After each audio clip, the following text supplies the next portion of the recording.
Good evening, ladies and gentlemen, and welcome to the 2021 Husky Hall of Fame ceremony. Tonight's MC is Bill Swartz.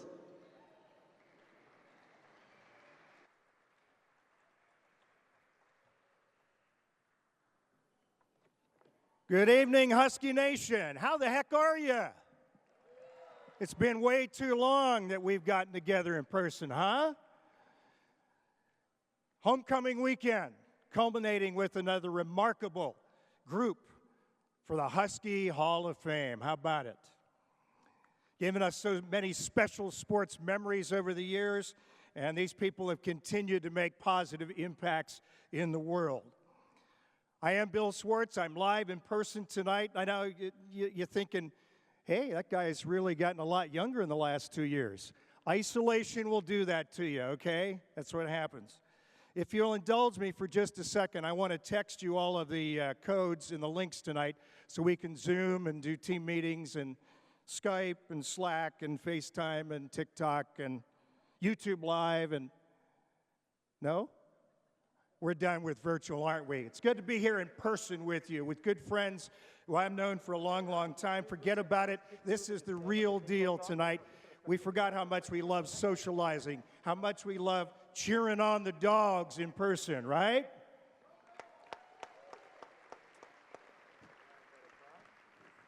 Alaska Airlines Hec Ed Arena, Hec Ed Pavilion. It's got special memories for me. My dad brought me here in 1973 for the first time. I know I look a lot younger than that, but we watched the great Chris Taylor and the NCAA Wrestling Championships. Boy, that was an extraordinary time here, and so many other great memories in this building for me. I was privileged, lucky to be the Husky first radio play-by-play announcer for women's basketball. Some great victories in here over Stanford, some outstanding teams coached by Chris Gobrecht, my friend June Doherty, and I'd be remiss if I didn't think about her. We lost her 2 months ago, and the best to Mike and the twins. What a remarkably good person June Doherty was. Also in this building, yes, getting to cover the men's teams with the great Marv Harshman, Lorenzo Romar, who's here tonight, Bob Bender, and now Coach Hop, and they're going to get the season rolling here in just 2 or 3 weeks. I was so lucky to roam the football sidelines for 10, 12 amazing years.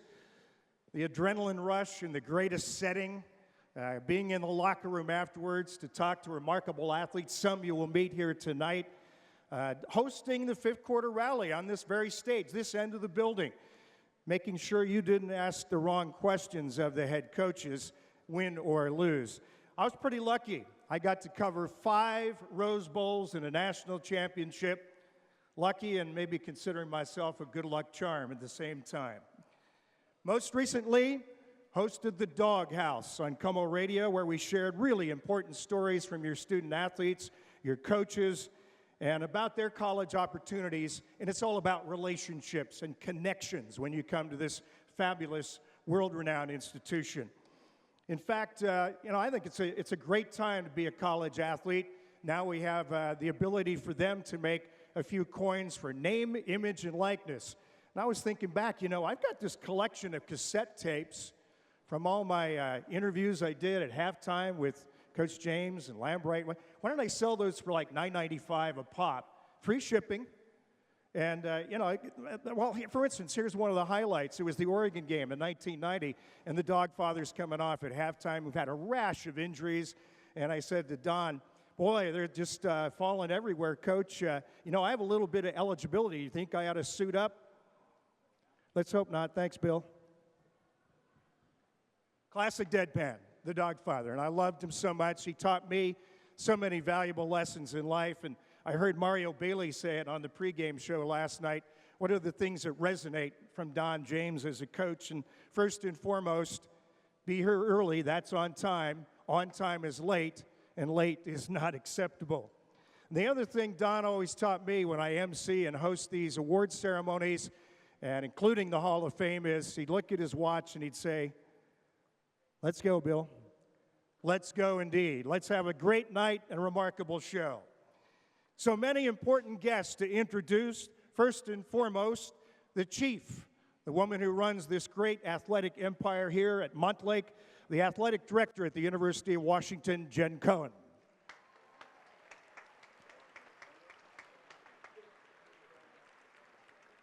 Please continue your applause for all of our new inductees in the 2021 Hall, their families and friends who made it here tonight.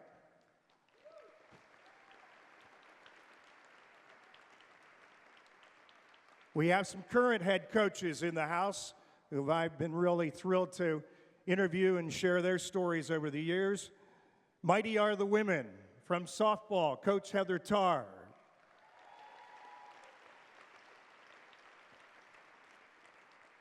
It's a big night for racket women and racket men. And the men's tennis coach at the University of Washington is Matt Anger.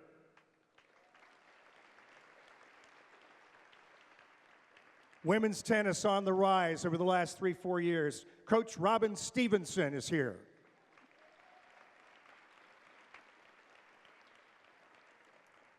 And for men's soccer, a lot of good conversations with this dude, Jamie Clark.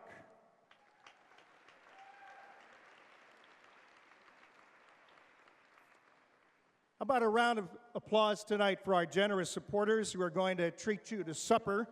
Aqua by El Gaucho, providing a wonderful meal you're about to enjoy.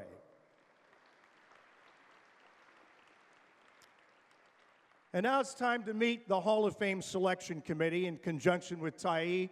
They have the difficult task of finding deserving candidates, and there are so many who gave their all in athletic pursuits here at the University of Washington.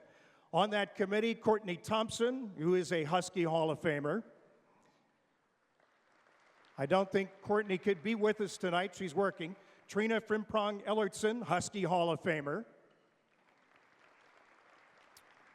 A fellow you'll meet shortly coming out in his purple jacket, Mario Bailey, a Husky Hall of Famer. The Hall of Fame curator, Dave Terrell. Part of that rowing dynasty, Aaron O'Connell, Deputy Athletic Director. Chip Lydham, the Associate AD.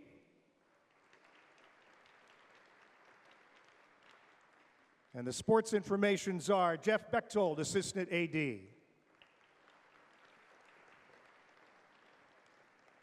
We also would like to thank Marta Valdez, Lead Hall of Fame Designer. Where's Marte? And then my personal thanks to Heidi Bush and Alethea and all of their staff with the events and Big W Club enhancement. They do a fabulous job putting this together tonight. This is their largest event now together in person in 2 years. Thank you to them.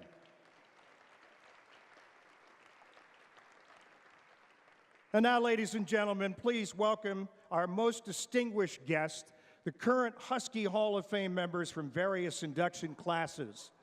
Please hold your applause for all of these women and men until they've been to the end of the procession. Mentioned him earlier, Mario Bailey, football class of 2014.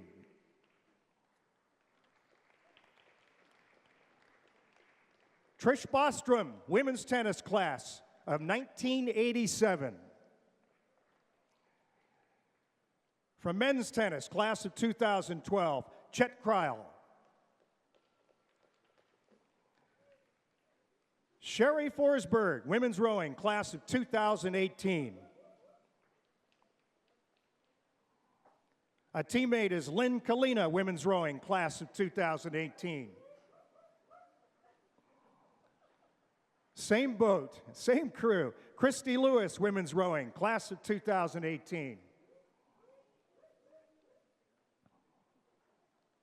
A buddy from the Husky pregame show, Gregg Lewis, football, class of 2006.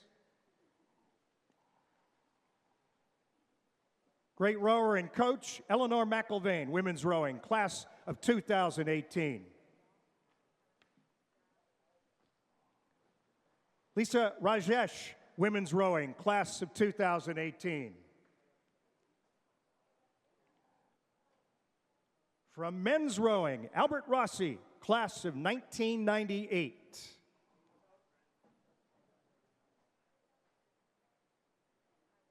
Gail Bowser, women's rowing, class of 2018. Jeannie Bodel, women's rowing, class of 2018. Softball, class of 2014, Ashley Tuiasosopo. And the last of our Hall of Famer procession, Jerry Ballure, track and field, class of 1988. Now, please join me in welcoming this prestigious group to the stage as one.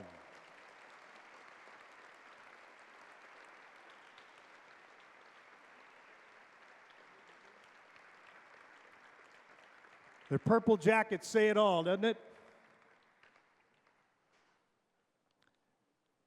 Since the beginning in 1979, the Husky Hall of Fame welcomed 203 members into this prestigious ranks. And I hope you had a chance to go up during our mingling hour to witness the shrine up there and see the magnificent exhibits and artifacts that have been collected over the years. It takes a person with passion, patience, dedication to go out and search for all of these artifacts and memorabilia and then piece them together to tell a story about these extraordinary athletes who participated in sports at the University of Washington. Tonight, we honor one man with a special Hall of Fame recognition. With that presentation, please welcome to the stage now the University of Washington Associate Athletic Director, Chip Lightham.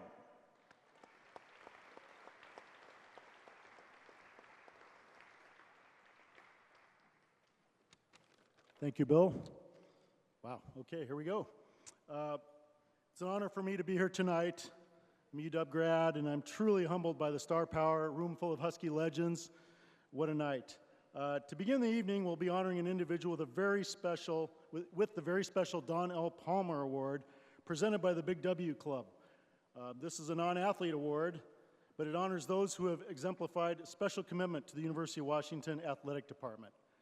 Our honoree this year, you've heard a little bit about him. I hope you did get to visit the beautiful Hall of Fame room.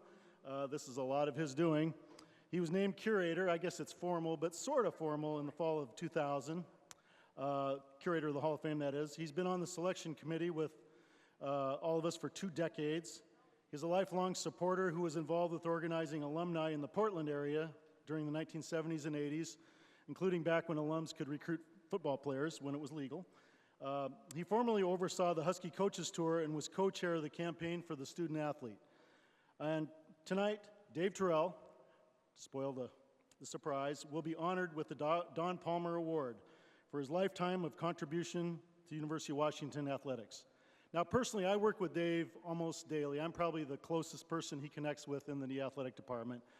And he just gives countless hours focusing energy on current and past Huskies. He's a one-man fountain of Husky tradition. Many of you know he's the go-to guy. Our inductees know that he reached out to each one of you, getting a nice artifact.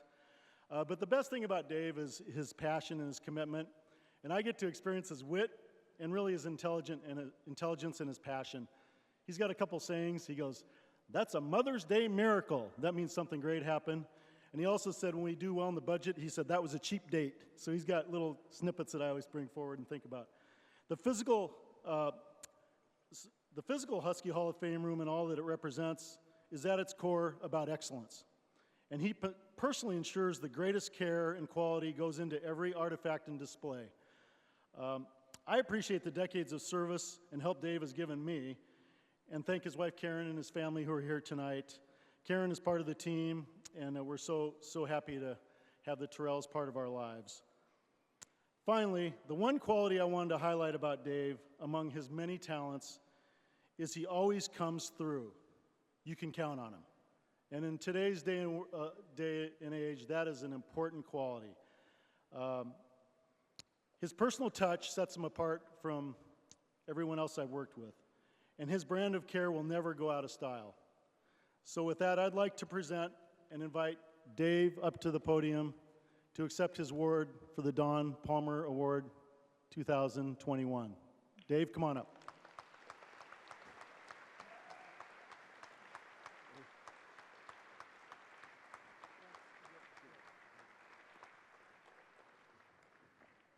My predecessor here was talking about the good old days of Hec Ed. He wasn't here when, on this very spot, John F. Kennedy was speaking. And it's very emotional for me. My wife and I were right there. She was a Husky cheerleader, and that was the beginning of 60, 70 years of service to the University of Washington by our family. And I'm delighted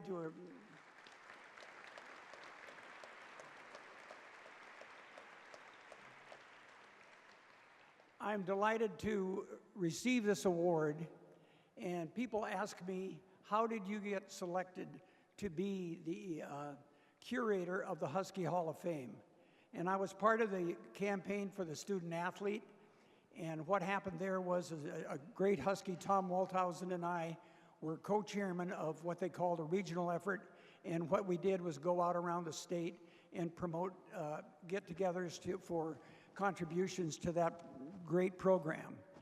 And the thing that sold me was when I saw the plans for the campaign for the student athlete, they did not touch the exterior of the most historic building in all of athletics, Hec Edmundson Pavilion.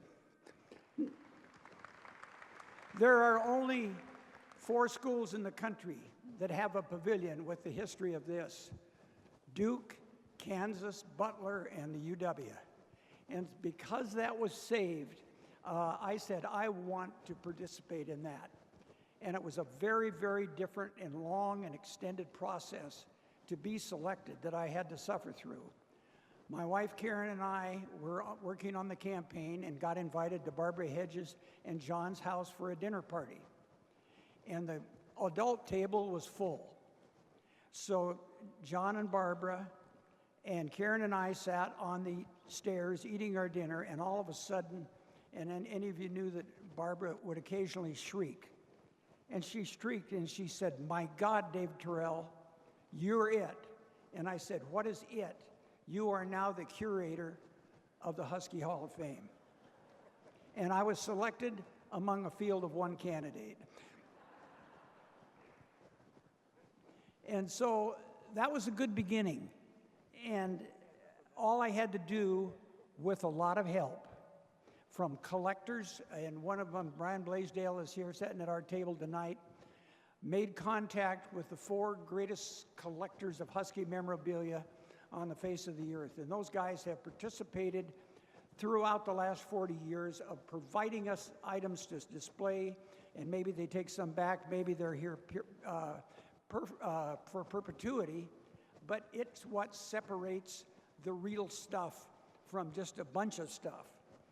And all I had to do was fill 31 cases with memorabilia and stories in 2 years. It opened in 2002, and it's been going ever since. And let's not be dissuaded by the fact that this is a one-man job, because it isn't. Chip Lydom, who's in charge of facilities, is kind of the boss, and he's the go-to guy when something physical has to be done. Chip has a major weakness. The minute you show him something, he can't set it down until he's examined it completely. And if it's reading, he needs to read it too, because he doesn't want to miss a thing. And Brian Blaisdell and the collectors were kind of the same way. Jeff Bechtel has had a role from the sports information from the beginning. And when you have a Hall of Fame, people are very concerned about accuracy. And people are very concerned about spelling. And that's where Jeff Bechtel comes in. He is the master of all that kind of stuff. And anybody who doesn't know anything about punctuation for athletics has to turn to Jeff, because it's different than everything else in the English language. So he has been such a great helper. But the person who has held it together in the last many, many years is Marta Valdez. And she is like that great school teacher that looks after you and teaches you and takes care of you, and that's what she does with the rest of us. And she has done with her company, Doty and Associates, things all over the campus. But we know that the Hall of Fame is her favorite job. Now, since the Hall of Fame started in late 1970s, just over 200 people have been inducted. And the process of honoring those people is a big part of the Hall of Fame. There's always a case with the 6 or 8 inductees, and then that is there for 2 years, and our beautiful medallions for each of them is placed on a permanent display that's there forever. And the great thing is that if Jake Locker or Kristen Rivera or somebody comes with their grandkids, that's going to be there. So the things that we have been provided are so good, it's pretty easy to take care of it. And my personal, I would say, appreciations are mostly from outside the university. The other day, a 3 months ago, I saw a man in the Hall of Fame, and he was taking pictures of everything. And I went up to him and I said, "Can I help you?" I said, "I work here in this." He said, "I work for UCLA, and our athletic director had heard, and I'm up here for some kind of a meeting, and he said, have a look," this is what he told me, "have a look at their Hall of Fame, because it really pictures the history of the University of Washington. That's what we need at UCLA." And I've had similar feedback from fans that have been at events, and particularly when we had a few regionals, and there would be fans at the women's regionals from all over the country, and they would come in and say, "Gee, we don't have anything like this." And to me, that's the greatest part of all of it. So I have an idol. I got millions of idols, but my idol at the University of Washington is Edmund Meany. And a lot of us know about Meany Hall. And if you looked in a Tyee, which was the yearbook in the 20s, 30s, 40s, Edmund Meany's picture would be in there. And underneath it, it would say "Keeper of Traditions." And the deal with Edmund Meany was they'd have all these pictures of the great things that he had. When I got here, they were all gone. And the reason they were gone, there was no facility that the university had stepped up and had the gumption to take care of. So what we've got tonight is something that we can leave the people that are inducted, these great athletes, and they will be able to come back and enjoy it forever, which is a great deal. And that's the greatest thing that could ever happen, to participate in something that's as good as that. Thank you.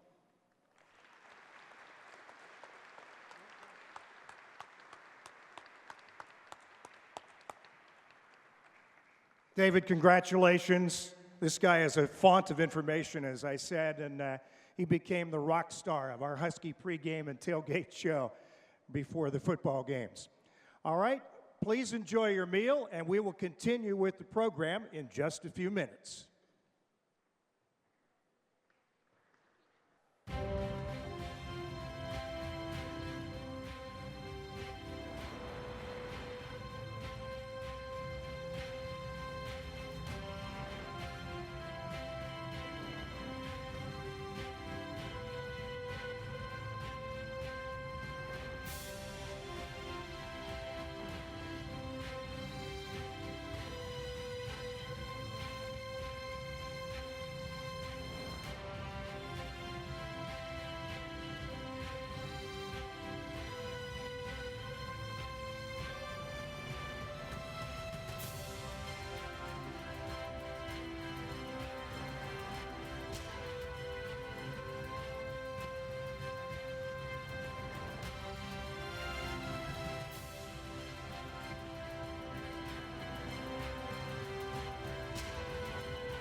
I've got chills already just watching that video.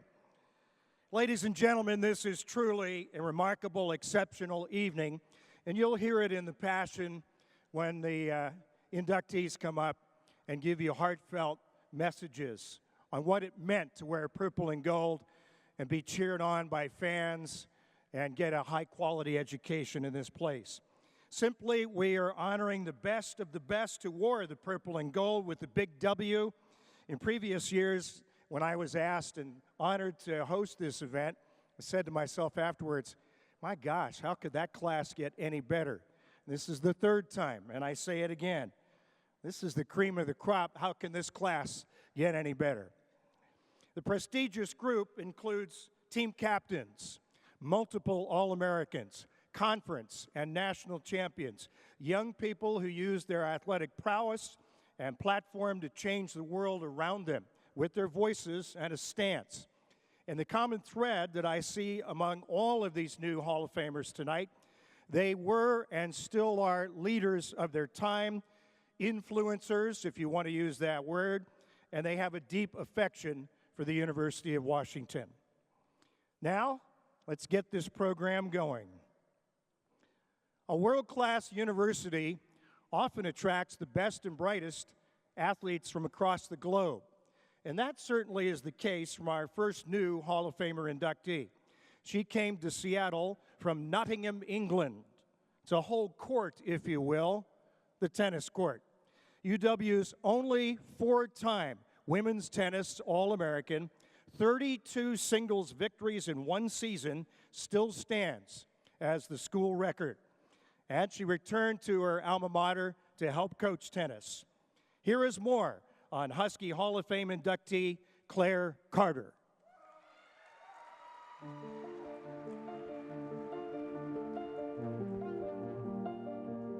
Claire was a master of the court. You know, Claire really understood and had skills that were exceptional. She was the whole package. As a coach, you're always looking, for a good athlete, a good player, a good student, and a good personality. And she was all of that. She had a great sense of humor and just had a really good outlook on life. She brought a level of humility that number one players don't always bring to teams. She was the type of player that, she could smoke a opponent, 6-0, 6-1, and be off the court before anyone's finished their first set. And instead of going to the training room to recover, she would stay out on the courts cheering on her teammates and making sure that we brought home that W. And, that's what I always loved about Claire. She was recruited by a lot of schools across the country, and some of them had already won NCAA titles. And she really was intrigued by going to a program that was up and coming and helping them make their own history. And she certainly did that, and really set a standard for, a new standard for Husky women's tennis players. When we brought Claire in, she was a player that could compete against the top players, and that was a huge stepping stone for our program. With her 32 wins in one season, it's still a record, and then her 93 doubles wins in her career, it still stands as a record at UW. So, she just achieved great things. When Claire came to UW, I remember, and I so vividly can picture her with her Razor scooter folded up on her backpack, and having, ridden around Kane Hall and down through the athletics just to get to practice on time. So that's just one of the fondest memories I have of her, because she, again, so humble, tons of fun, and always made every little thing an adventure. Claire, congratulations on your induction into the Husky Hall of Fame. Well deserved. Go Dogs. Claire, congratulations on being inducted into the UW Hall of Fame. I think you truly deserve it, and you've done amazing things here at UW. You are such a fierce athlete, competitor, mother, sister, friend, and daughter, that I'm really grateful that our daughters are able to see you as a role model and watch you get inducted tonight. It's only going to raise the bar of what they're going to be able to achieve in their lifetime with their athletics. And so thank you for everything you do. Thank you for your friendship. Your father would be so proud, and congratulations.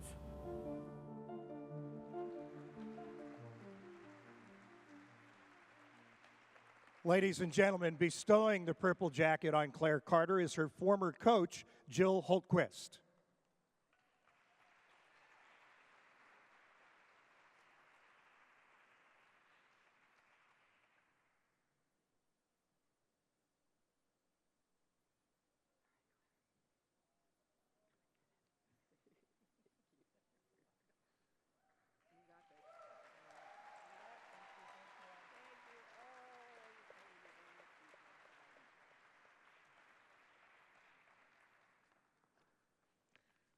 Bright up here. Okay, hi everybody. Firstly, I would like to say congratulations to all the other honorees. What a special class this is. It has been fun reacquainting and getting to know everyone this weekend. It was an emotional time being on the field yesterday with my teammates and family for the blanket parade and the Hall of Fame honor. Then my teammates sent me a montage video of messages last night that had me in tears, so I will try and get through this without more tears. I'm a big fan of sports, and I watched many of the other athletes here and teams compete on court or on the field, but also got to party with them off the field. My memory is not the best, but I do especially remember meeting alumni while in school and thinking, oh, they're so old. But now, here I am 20 years later, and I'm the old one. But age gives you the advantage of time and perspective, and sometimes you have to step away to see how truly special it all was. When I think back to how I got the opportunity to come to UW, I remember it was a difficult decision for me. I was contemplating going pro, going to university in England, and to leaving my family in England and choosing to come to college in the States. When I started looking at different colleges, I didn't know the difference between a community college and the Ivy League, or even where Arkansas and Arizona are. Although to this day, I'm still not sure where Arkansas is. But everything that I didn't know, I know that coming to the States was a fantastic opportunity. UW was actually one of the first schools I spoke to, and I had a great feeling about it. I felt really wanted by the coaches, Patty and Jill. They explained their vision for the program, and I wanted to be a part of a team that would build something. Also, coming from England, the rain never bothered me, but the heat of Georgia and Florida would have been quite an adjustment for me, so that definitely helped. Tennis is predominantly an individual sport, except for doubles, and I really thrived being a part of a team. Some of my teammates are here tonight, so a big thank you and shout out to Kathy, Amy, Dea, my doubles partner, senior year, for coming today, and of course, my coach, Jill. I was incredibly fortunate to be a part of an amazing class and an amazing team, and it's great to see so many of them here tonight. I received so much love from all my teammates when the Hall of Fame was announced. It was so lovely. The relationship that we built through countless hours of practice, travel, matches is still incredibly strong, and I'm thankful that at any time I can call or text and we can jump right back in like the good old days. I'm very proud of the achievements we made and the many firsts we had in our program history, such as beating USC, UCLA, Berkeley, making it into the top 10 in the rankings, and reaching the Elite 8 at the NCAAs twice.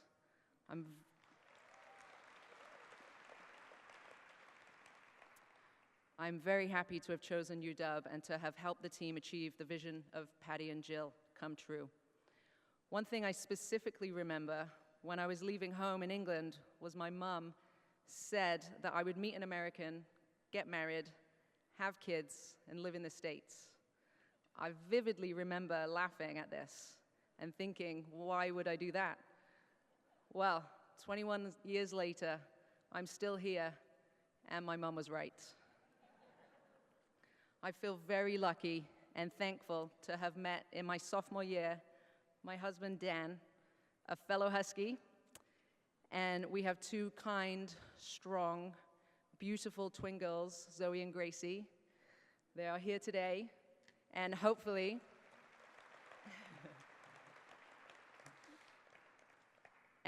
will be future Huskies one day. My kids and I thoroughly enjoyed hitting with the Husky team yesterday.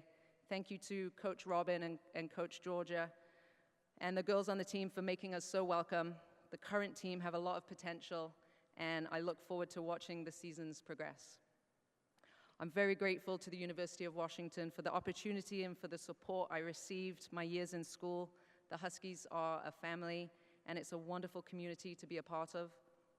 It really does take a village from trainers, academic advisors, nutritionists, tutors, donors. I specifically would like to thank the Sosnowi family who are here today.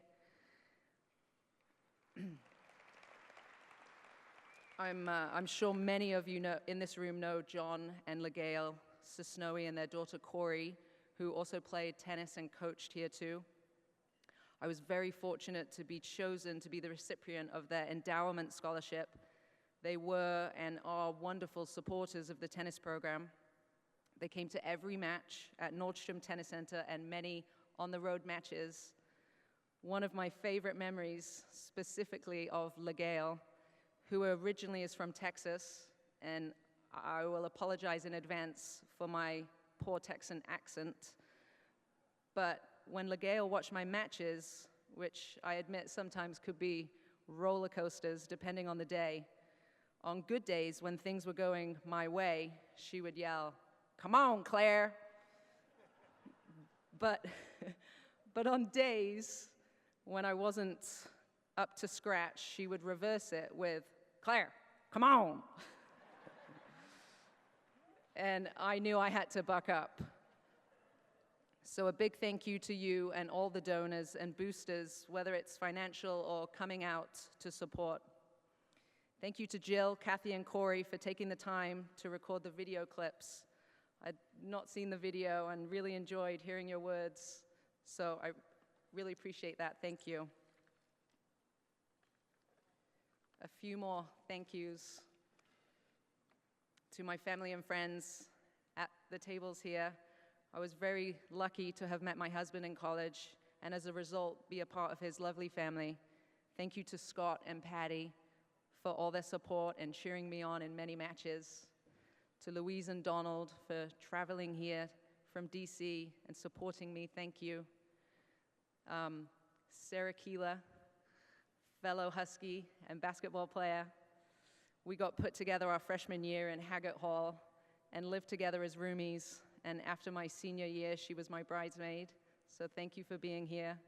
My good friend Garth, who never missed a match and made the best posters, such as when we were competing against Oregon and encouraging us to eat duck soup. A big thank you to my family in England, my mom, my sister Jennifer, my brother Matthew, who sacrificed a lot when I was younger and supported me to help me play the game I love.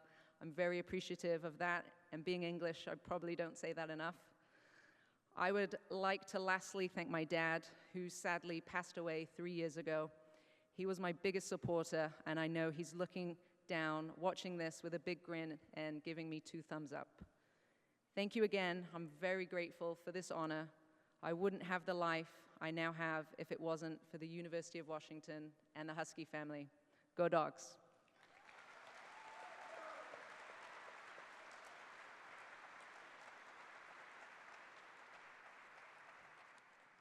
Claire Carter.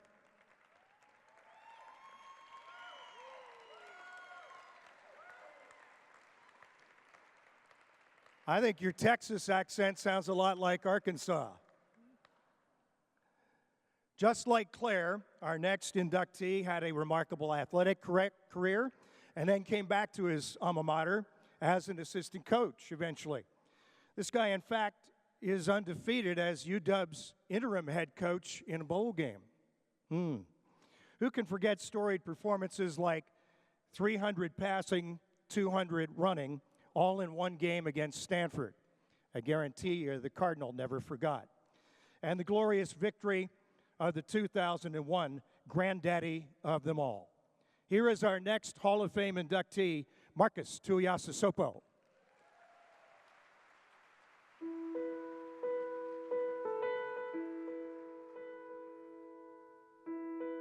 If you had to clone a quarterback, if you were a future Husky head coach and you were looking for a recipe for everything you want in a Husky football quarterback, I think you would start with Tui, and you would realize that this guy's got everything I need. There's no need to even go to another quarterback to complete this recipe, because he gave you everything you wanted as a head coach at Washington or as a fan. He's always been a leader. He was always tough. And then that translated obviously into UW. You know, it's one of these things where you go into this intimidating environment. I mean, you're a young 18-year-old kid and you're coming to this unfamiliar place, and it's really intimidating. UW's big, the stadium and all the crowd and the history. There's not a better person to enter that environment with than with Marques. You know, just a consummate professional. I had the pleasure to coach Marques in 1999 and 2000. And of course, 2000 was our Rose Bowl year that would culminate in Pasadena with a big victory over Purdue, where Marques was the game's most valuable player. But Marques was the game's most valuable player in a lot of games that we played, just because of his fighting spirit. You mentioned the name Tuiasosopo on this campus, and all it does is inspire awesome memories, incredible moments, outstanding performances. I don't know if there's ever been or ever will be a family again that will have that kind of impact on this university, let alone any program in the Pac-10, if not the country. And as far as Marques, I just think he is absolutely the kind of guy that if you had a daughter, you would want her to bring home to date, because he's a phenomenal person. He was a phenomenal player, and he's even a better man. He always finished first in all the conditioning. He was always the first one to class. He was the leader that every coach dreams of having. He was a teammate that every teammate wishes they had. So it was just one of those things, and that's what every Husky strives to be, I think. And with all those attributes combined together with some freak athleticism, I think it made for a perfect Husky and someone that a lot of people wanted to replicate around him. And I think that's why there was so much success when we were there. Marques, congratulations. So proud of you. Enjoy the night. You are the ultimate dog. Congratulations. Marques, first of all, congratulations from not just me, but everybody in the Seattle Media Corps. You were a joy to watch. You were a joy to cover, and I think the biggest compliment I can give you, and I really hope your mom and dad are here tonight to hear this, you were a phenomenal player, but you're an even better person. I love you. Congratulations. It's been too long. The wait is finally over. Welcome home to the Husky Hall of Fame, where you belong, brother.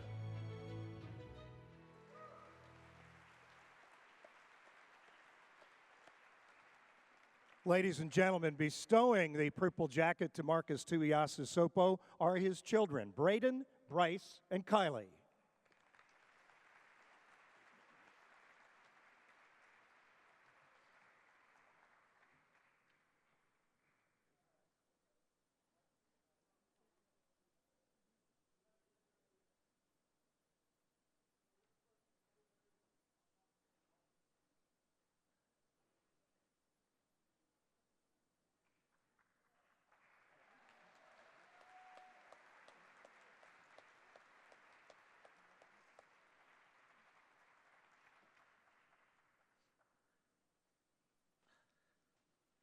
Man, it fits. I was a little nervous. Now I'm coaching and getting older. The weight doesn't come off as fast as it used to. Well, what a great night. Man, it feels great to be back here on Montlake in Hec Ed.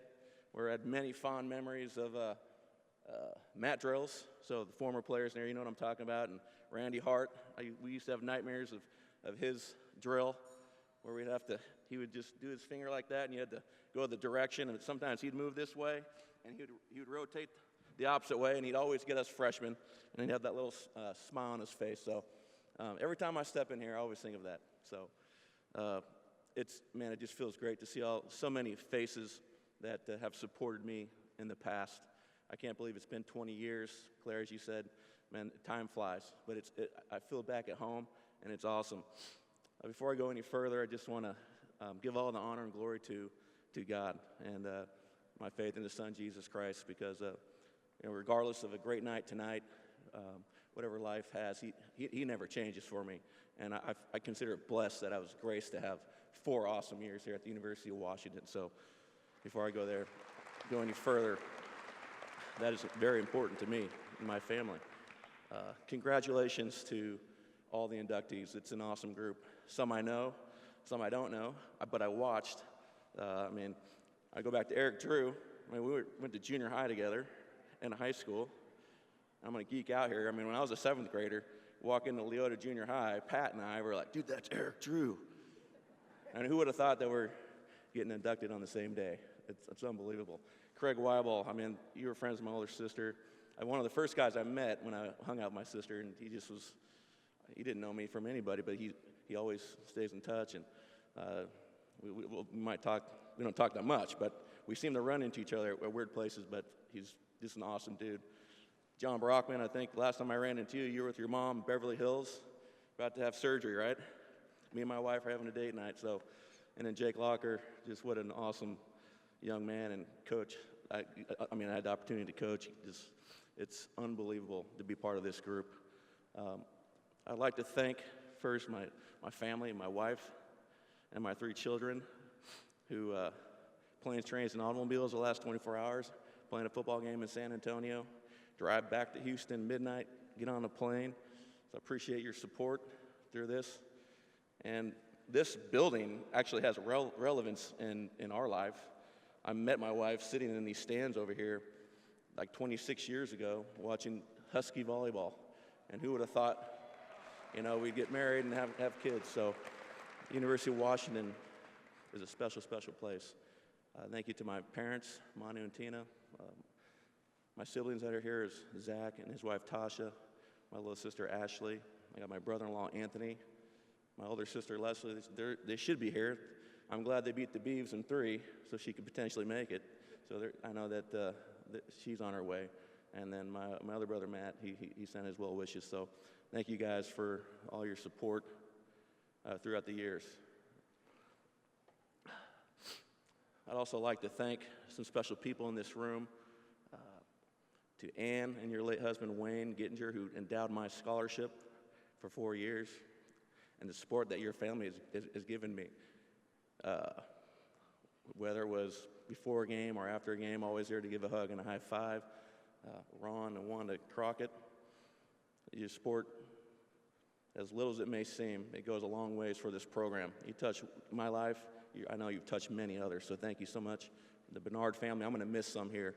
But this is a special, special place, and I thank every one of you guys for what you've done, not only for myself, but for the football program and the athletic department.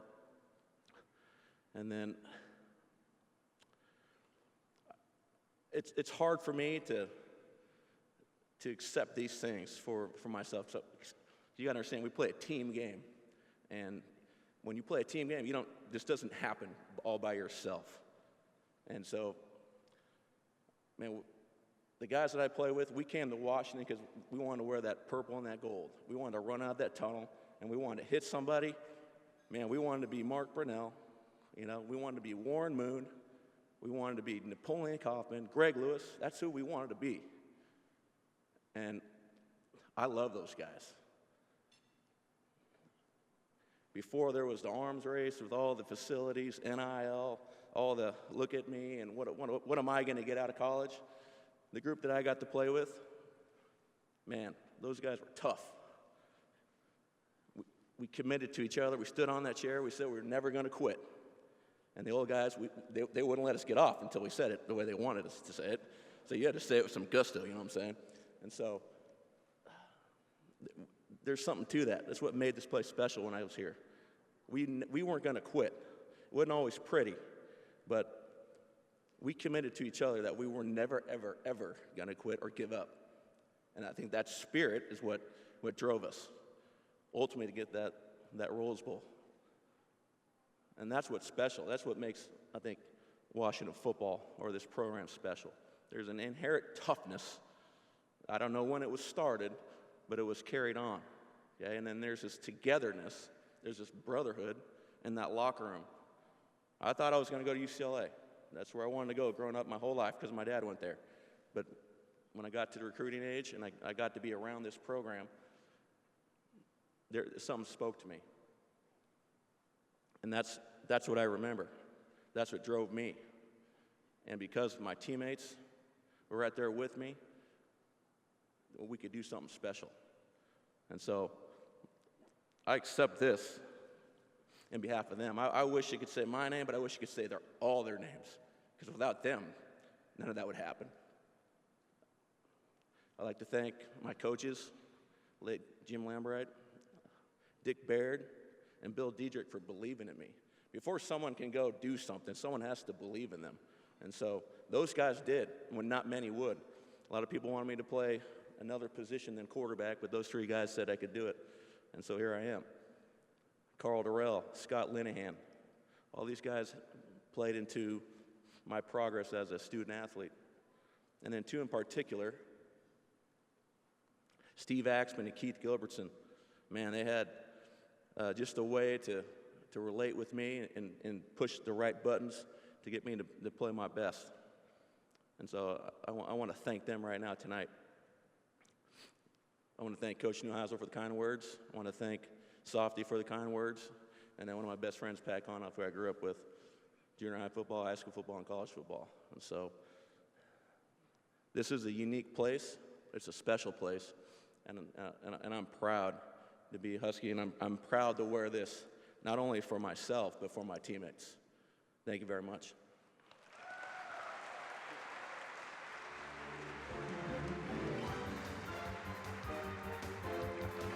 Sensational. Thank you, Marques.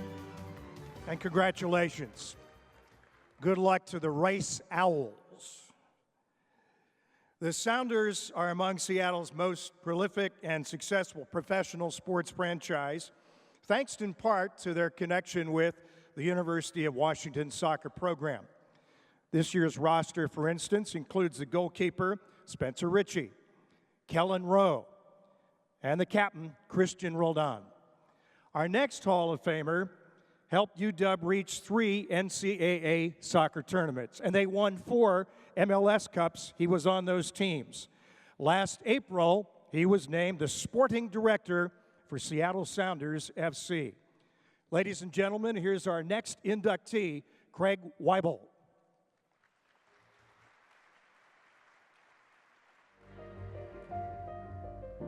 When I hear the name Gregg Waibel, what I think is a true winner.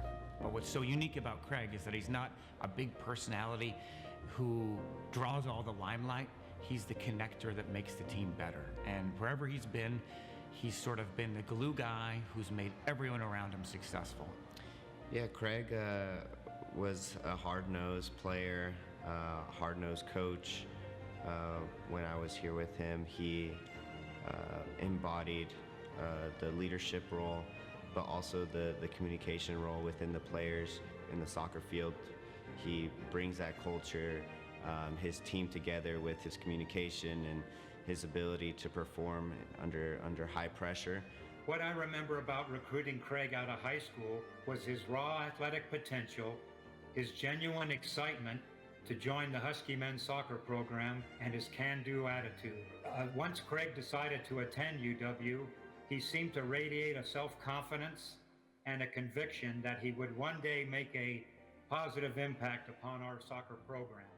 Gregg's induction here tonight is clear evidence he did exactly that. He was a defender and a tough competitor that never looked for the limelight, but always was, the first one sort of to training, the first one to, if there's a competitive thing, he's winning it or he's trying to win it. And he didn't always have the ability to win everything, but he was certainly going to push and make sure the other guy won it. So just a dogged, determined guy.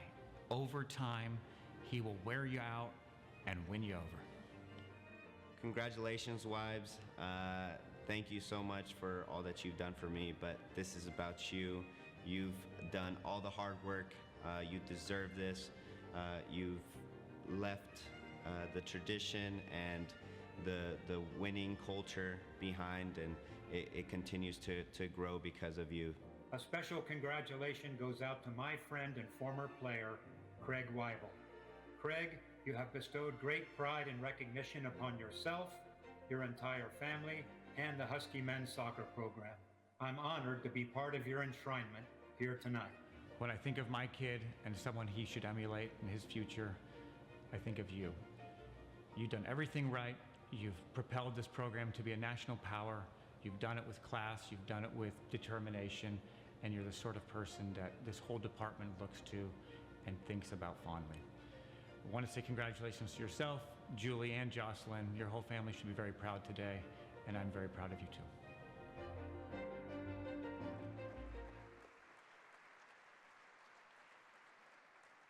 Bestowing the purple jacket on Craig Waibel is the UW men's soccer coach, Jamie Clark.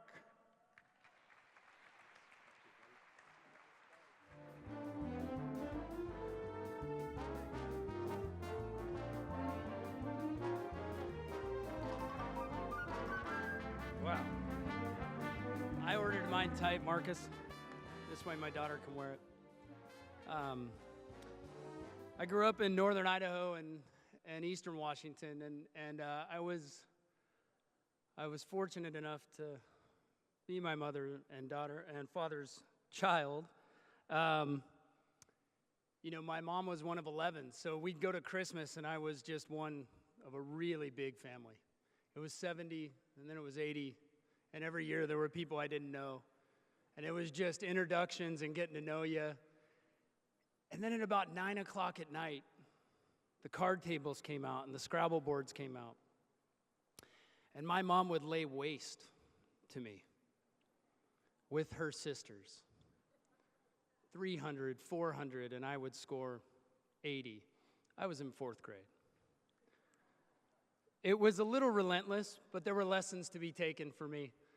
And as I grew, I just fell in love with this sport that no one else in northern Idaho seemed to love.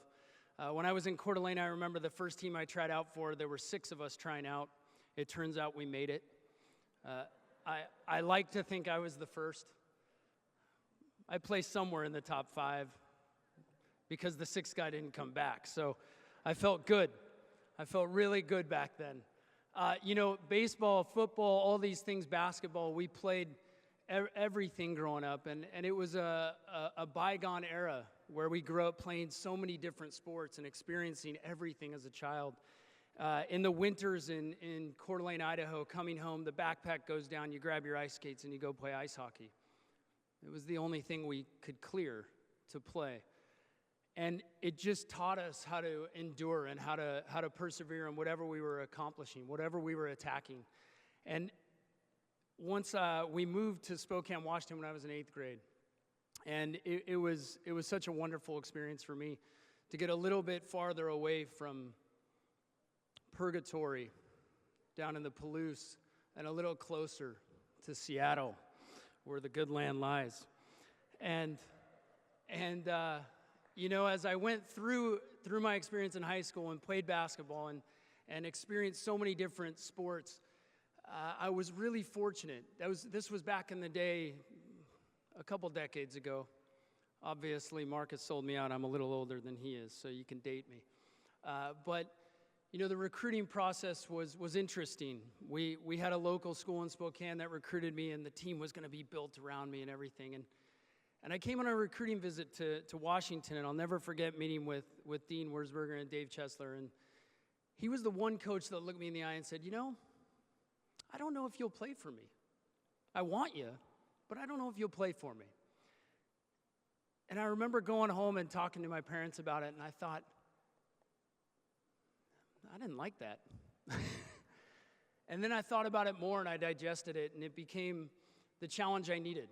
You know, I never want to go into something comfortable. I always want to challenge myself to grow, and I know so many of us in this room approach it the same way.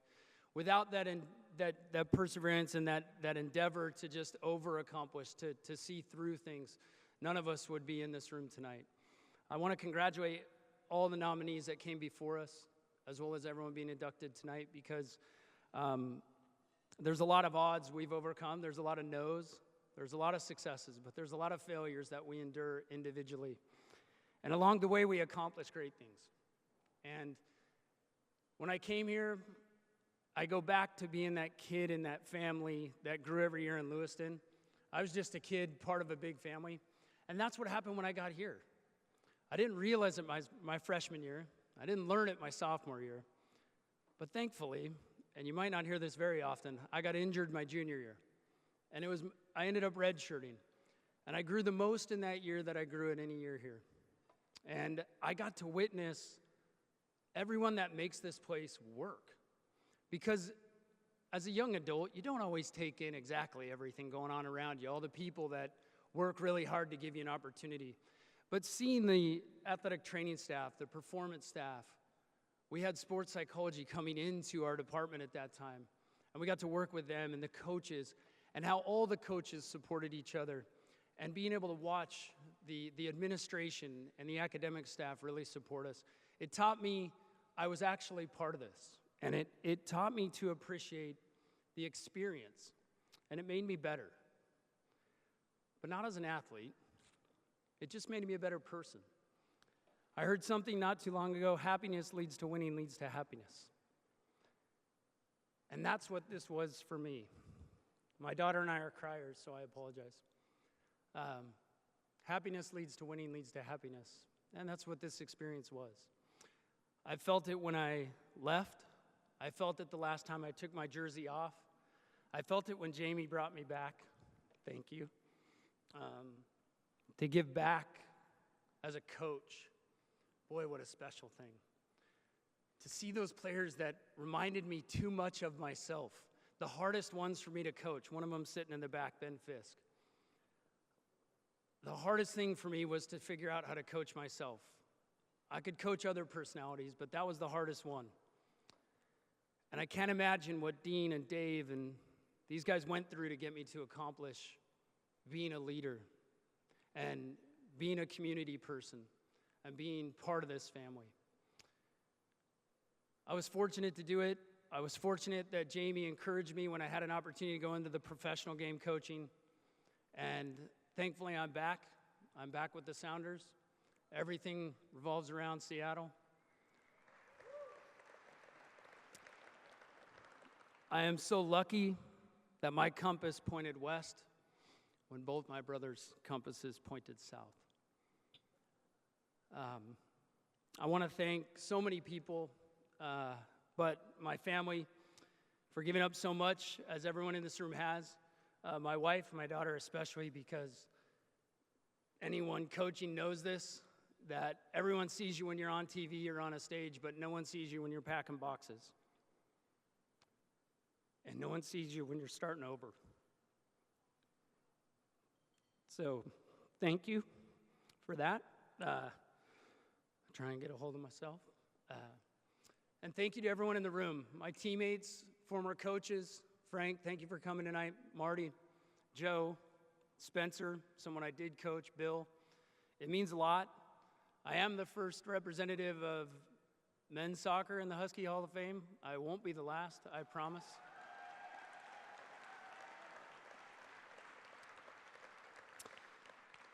There's a lot of us that bleed. Like Marques said, there's a lot of teammates that make this possible. The good thing for me, I know the stage looks empty, but I feel like I'm standing shoulder to shoulder with all the people that made this possible. So thank you so much. This is a night that means so much to me. Appreciate it.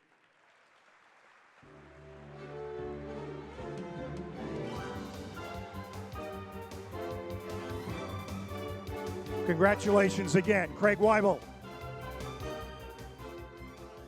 Was just thinking with the entourage supporting Marques Tuiasosopo and our next inductee, how many people are in Woodinville tonight? Like half the city here. This man became the first in 40 years of Washington tennis to reach the NCAA singles semifinals. That's a remarkable run. He earned All-American honors in doubles as well, and like some previous Hall of Famers, he is now helping to coach current UW tennis players. You just can't ever leave this place, can you? Here's our next Hall of Fame inductee, Eric Drew.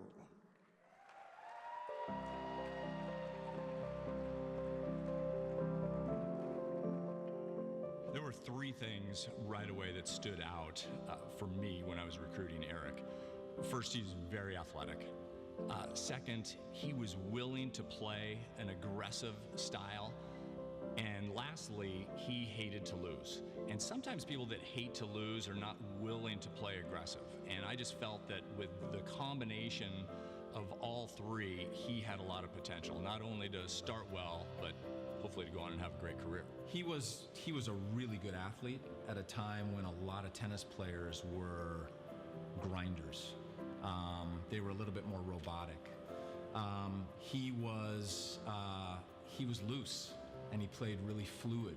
His years of growing up playing basketball, he had an in-your-face approach and mentality to tennis that you just didn't see. I mean, he didn't get intimidated by anyone from the time that he was younger growing up all the way through college. And he wasn't above talking a little smack to get into the other guy's head, it's just not something that you saw in tennis, which I think also sort of aided him in his playing days. Unbelievable athlete, very raw athlete. He got better and better as he got older and matured, and I think probably played his best tennis while he was at UW and made a run at the NCAA singles final. I know he had a huge presence on the team. I know the team meant so much to him. He reached the semifinals of the NCAAs, which was something a Husky hadn't done in 44 years. And that doesn't take someone foreign to the game to realize how important that is. I mean, it was just crucial for us as a program. We had not won an NCAA tournament match until Eric was on the team. We had never reached the top 25 in the rankings, which we did in his sophomore year. We had never reached the top 10, which we finally did his senior year. And so it just shows kind of a turning point in our program as a whole. Big E, that's your nickname. I don't know if everybody around the UW knows that, but that was your name growing up. Congratulations, it's an incredible honor. I think it's a testament to your hard work, your dedication growing up. And when they say hard work does pay off, I think this is evidence of it. So I'm really proud of you. It's an amazing achievement, and I'm really happy that I can be a part of it. Drew's a very special person. He's an incredible athlete. I know how proud he is of his time at UW and his accomplishments there. And I just wanted to congratulate you, Druzy, on being inducted into their Hall of Fame. They are very fortunate to have you. It is a better Hall of Fame because you're in it. I love you, buddy. Congrats. Eric, congratulations on making the Hall of Fame. It has been a long road, and up and down, but you don't make it without excellence. And it's something that I feel proud of, but you're the one that earned this, and through the work and through the success. So congratulations.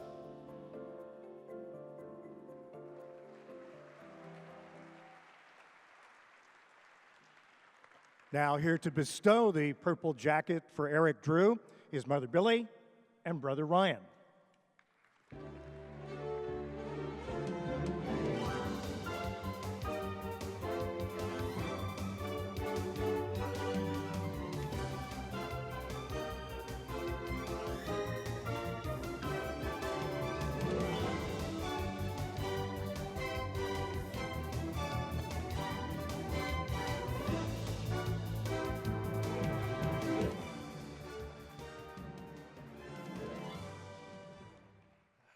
Wow. Extremely grateful, humbled by all the other Hall of Fame inductees. Feel really fortunate to be here. Thank God for that. Mom, Ryan, thank you. Love you. Matt, thank you. I met Matt when I was 15 years old. My dad saw an article in the Tennis Times, and always looking for an edge. Matt was working at the Renton Athletic Club, and the assistant coach, he drove me out to meet him. And little did I know that Matt would be my coach, he would be my mentor, and now I can call him a really good friend, a lifetime friend. And I just don't know how special that can be. So Matt, thanks so much. I'm blown away by everything here. I mean, Marques here, Pat Conniff, I can't believe it. Danielle came out, who I've known since 5th grade. Q, the whole table, Scott, Chet, Chad, Nick. Thankful for all you guys. my prayer warriors back there and the table back there. Thanks so much for showing up. I started volunteering for the team 5 or 6 years ago, and at that point I had no idea what kind of impact that would have on my life. It gave me a real sense of purpose. It was a time in my life where I needed that. As I'm sure we all have, at some points we doubt ourselves or we lose our faith, and we need our family to pick us back up and show us who we are, tell us who we are, until we regain that faith and believe in ourselves again. And I truly believe that. Volunteering has been amazing. I have a small family, and my brother and I talked about this not long ago, where we said, well, we have a small tribe. Well, I don't believe family is just your immediate family. I think family is people that love and respect you, that you meet along the way, that care for you, that believe in you. And I truly feel that way about the Huskies. It's given me a real identity. It's given me a purpose with my life. And I'm so thankful for that. My mom, my brother was my idol growing up, 8 years older, played basketball at Cal, and for anybody that knows me knows that I absolutely did everything just like him when I was young. All his outfits and all his shoes, and I followed him around, and he was my idol. I really looked up to him and still do, and thankful for him in my life. My mom, we've really worked hard here these last 2 years. Probably been the toughest 2 years of my life with the passing of my father, who I just can't say enough about. There probably hasn't been a day that's gone by in the last couple years that I haven't thought of him and cried most of the day to day thinking about him. And when you're an athlete and you're growing up and you have a dad that's involved in the things you do, with your dad, it's an amazing thing. The car rides, the speeches, the tournaments, the sweat and the tears. And my dad was my best friend. He was my coach. He was my fishing partner. And I know he's up there right now really thinking about this moment. And I'm sure he's up there crying if I know him well. My mom and I have persevered through here these last 2 years, and I'm so thankful for her. Mom, you've been a warrior and still are for being here tonight, and I appreciate that. And I'm just thankful for everybody in this room, the whole Husky family, all the trainers and all the people that I've met, and the road trips and the players. It's really lifted me up. It's lifted my spirits up. And you go through the day-and-day grind, and you get around this university, and it infuses you with positivity. And people put their arm around you, you put your arm around them, and it's all love. It's all love. And I just feel so fortunate to be up here speaking on behalf of the Huskies and my teammates. I got to give a shout out to Robert Kendrick, who's one of my good friends. We were All-American doubles team together. He's thinking about me. I'm thinking about him. And it's just nice to be out here with everybody and all the love and support. Like I said, I just feel extremely humbled being at that football game last night and walking out on that field and having my family be up in the stands. It was one of the happiest days of my life. And I'm just thankful for Husky Nation and having such a big family. So thank you, and go Dogs.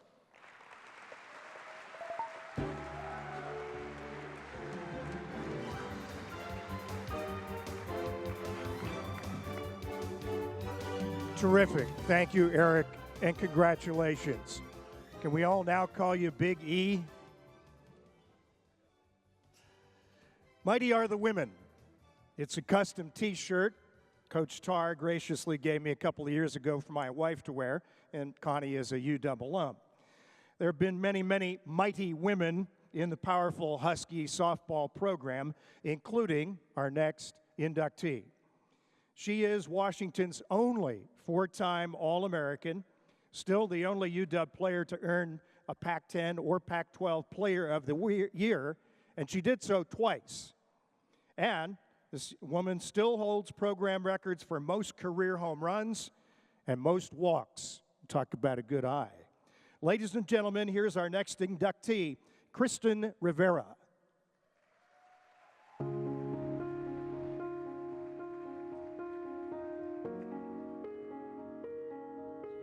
Well, Kristen came in and I think everyone felt her presence right away. Obviously, you know, you don't become an All-American that many times, and everybody knows about the All-American accolades, but what I think they don't know is how many times she was the Diamond Catcher of the Year.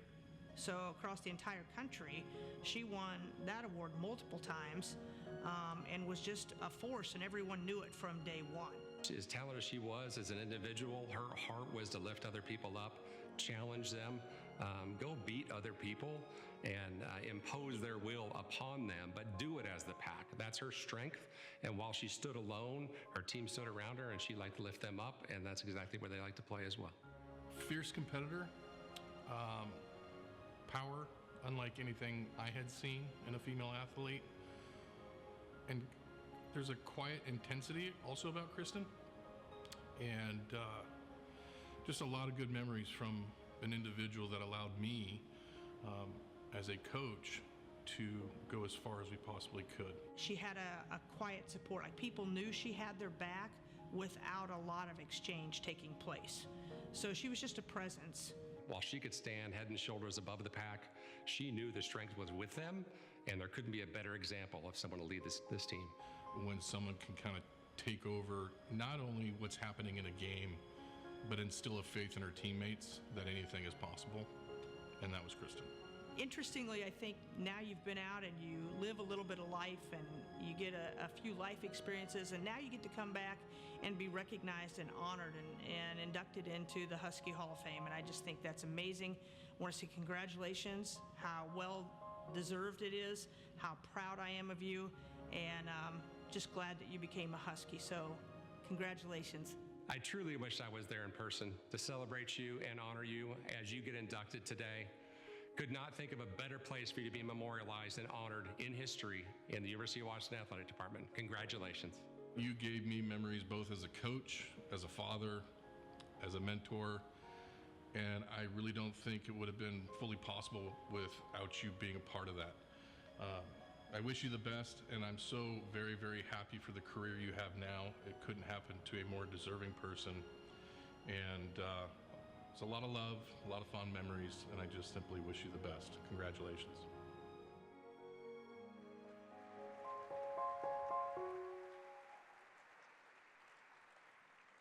To bestow the purple jacket on Kristen Rivera, her grandmother, Milagros Jimenez.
All right.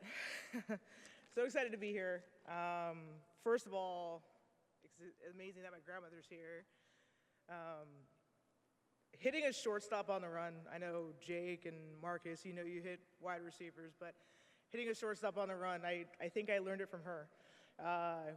She had, anytime me and my brother got into trouble, we had the flying chancleta. So in Hispanic heritage, you take off that slipper, and she could hit us from anywhere, running anywhere, trying to get away from her, diving into our room. So that's where I got my aim from, so I couldn't be more thankful that she is here with me.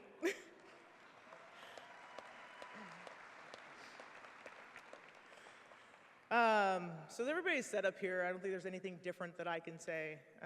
Being in a team sport, it's really about everyone that was around me.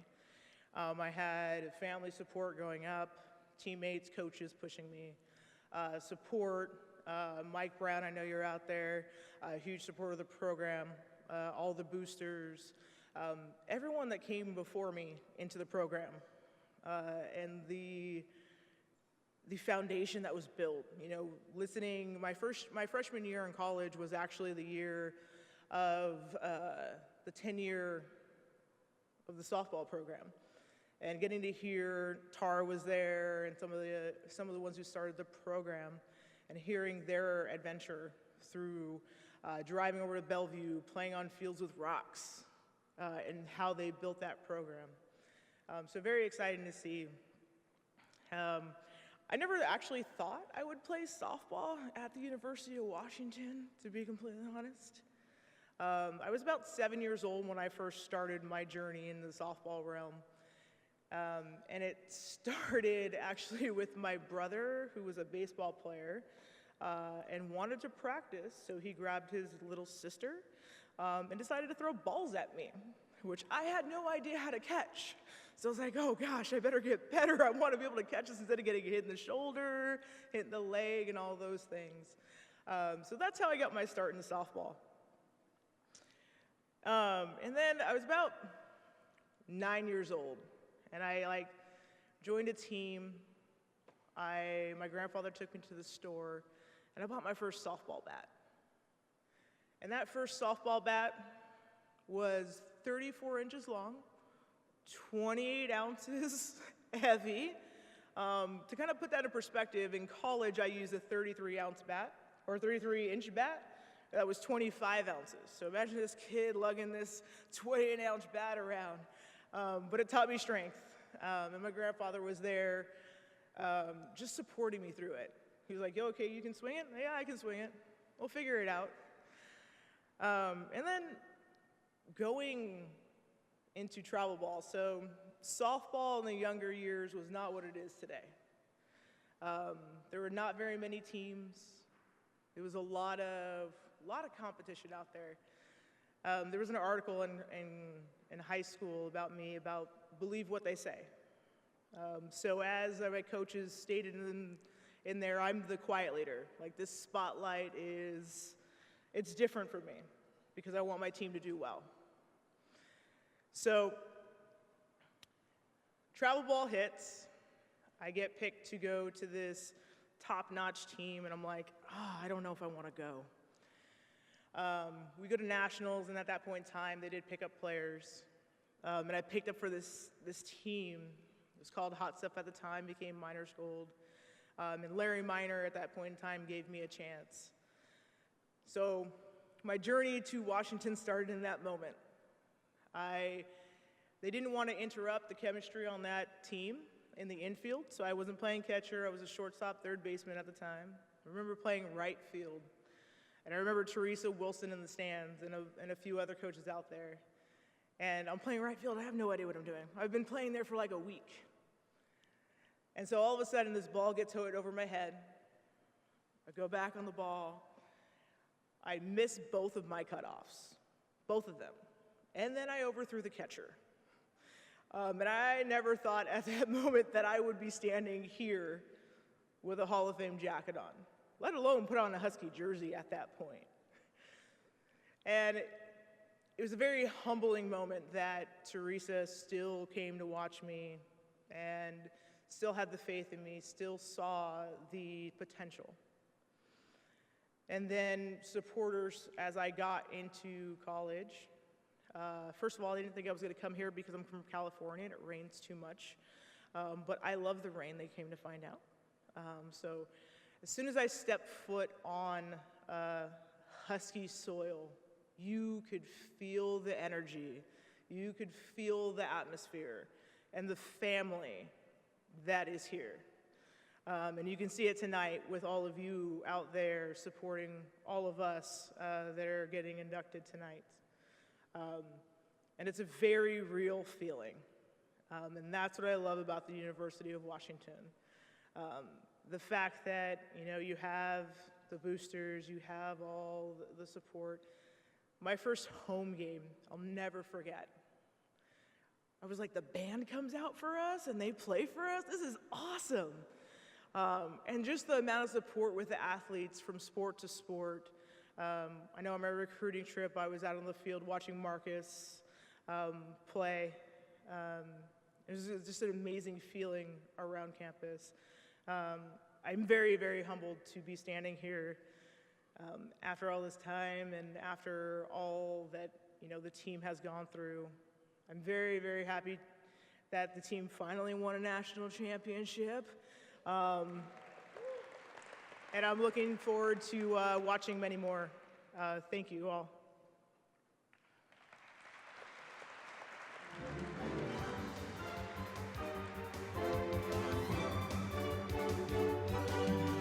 Thank you, Kristen Rivera, and congratulations.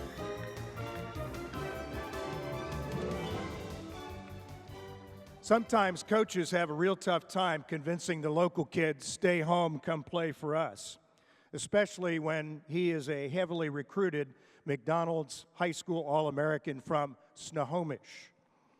Our next inductee proved staying home was a good plan.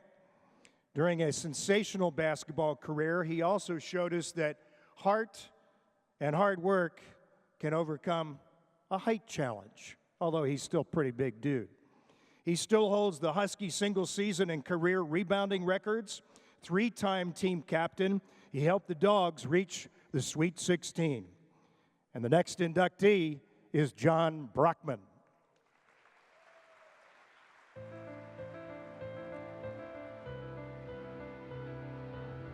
When I think of John Brockman, there's a few words that come to mind.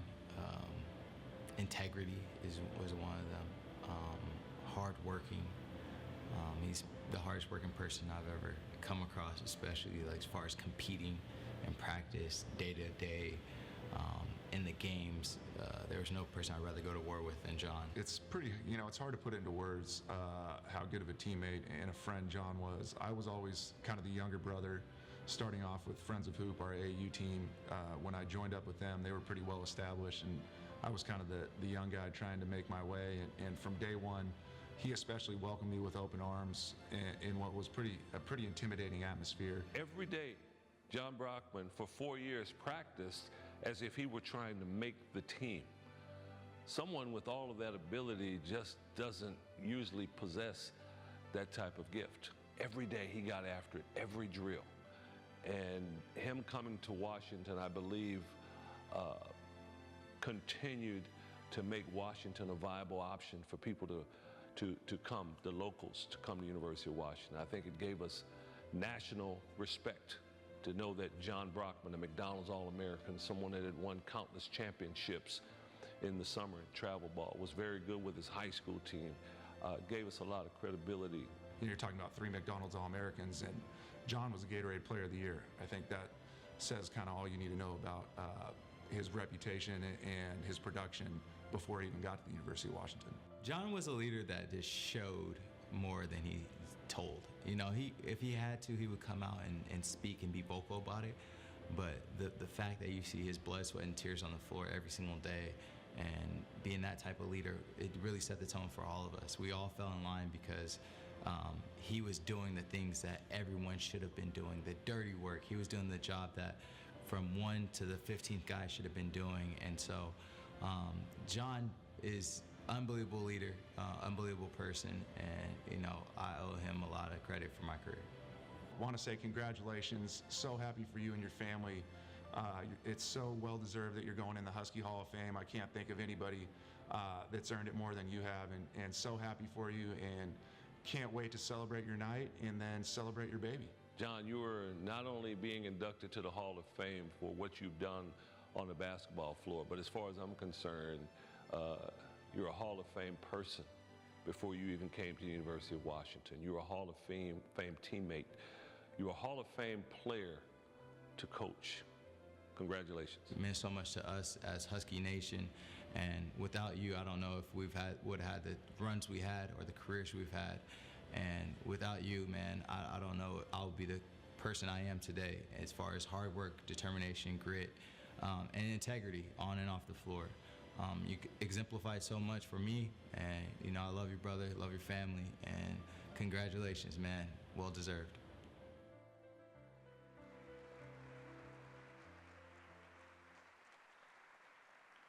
Bestowing the purple jacket on John Brockman tonight, his former head coach, Lorenzo Romar.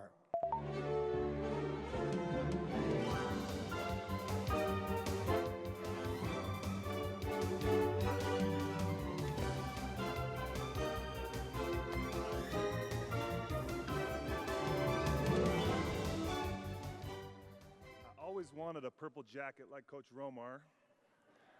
I promise I'll never throw this one on the ground when a ref makes a bad call. When I got the call from Jen that I was going to be inducted, I was a little surprised. I'm not a big records guy. I don't remember points from certain games, seasons, rebounds. I was a little surprised and a little taken back. Part of me felt like my time here was just yesterday. Other times it feels like it's been a really long time. Been 12 years. I remember actually standing in that tunnel right there, an 18-year-old. We were just finishing training camp, so conditioning week. And Bobby Jones, who's sitting here, I think he could see it in my eyes, like this kid is just drained. And he looked back at me and he said, "Enjoy it, it'll go quick." And Bobby probably doesn't remember that at all. But it really just stood out to me because before I knew it, we were playing Purdue in the NCAA tournament, and it was just gone. Another thing that really got brought to my attention was just the reasons what brought me here, why I decided to come to the University of Washington. And the first thing is Coach Romar. And ironically, one of the biggest impacts I had was on my recruiting trip to UCLA. On that trip, the team let me and my parents go to breakfast. They set up a breakfast with Coach John Wooden. And at that breakfast, John Wooden told us this amazing story about these college coaches that'll just go to the ends of the earth to get athletes and say whatever needs to be said. And during that breakfast, I realized Coach Wooden was telling me some of the coaches are a bunch of liars. And I remember thinking that was just really funny because the one coach who wasn't promising me a thing, never told me I would start, never guaranteed me any playing time, was Coach Romar. And that was one of the things that really stood out to me, and another thing that I could just feel the fact that he told me I wasn't going to start. He told me I wasn't going to get any amount of playing time, but he made me believe that he believed in me. And he knew if I came in and did what I needed to do, then that playing time would be earned.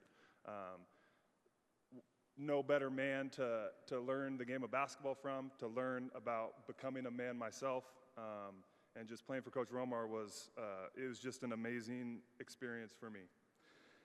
The second reason that really pushed me to come to the University of Washington was my family, who all showed up here tonight. I think the last time we were all actually in this gym was that picture when we beat Wazoo at the end of the season to win the Pac-10 championship. So just bringing back those memories is extremely special. The idea of being able to represent my community, represent where I was raised, wear Washington on my jersey, and share that experience with all the people that helped me get to this point, all my coaches and friends and teachers. That was a huge draw for me. Also, having my parents about a 45-minute drive away to help me get my car out of impound after I'd accumulated a few too many tickets. That actually happened 3 times. But having them so close was just amazing to be able to share with them. The thing that I didn't expect was the fact that my community was just going to grow. And the Husky family, all my coaches, trainers, especially my teammates, many faces who are here today joined my community and became a part of my community and who I was. And that's what makes coming back so special. When I'm away from UW, it feels like it's been a long time since I've been here. When I come back to a game, to a practice, to an event, it feels like just yesterday. And that's part of what just makes it amazingly special. A really funny thing happens when you graduate. UW it's just a part of your life. The team is a part of your life. School is a part of your life. And when you leave, it's kind of over. It's just done. But the machine keeps moving. The team keeps playing. And I remember that being a really odd feeling. Just a really strange feeling. But the amazing thing is, because of the community, because of the people who helped me get to the point of playing basketball at a college level, we're always a part of that machine. We are that machine. We are the people that support the incoming players, that support all the athletes, all the ushers. We're the people that are just here together, and we are Husky Nation. And I just thank everyone for this amazing award. Being able to wear this jacket is extremely special to me.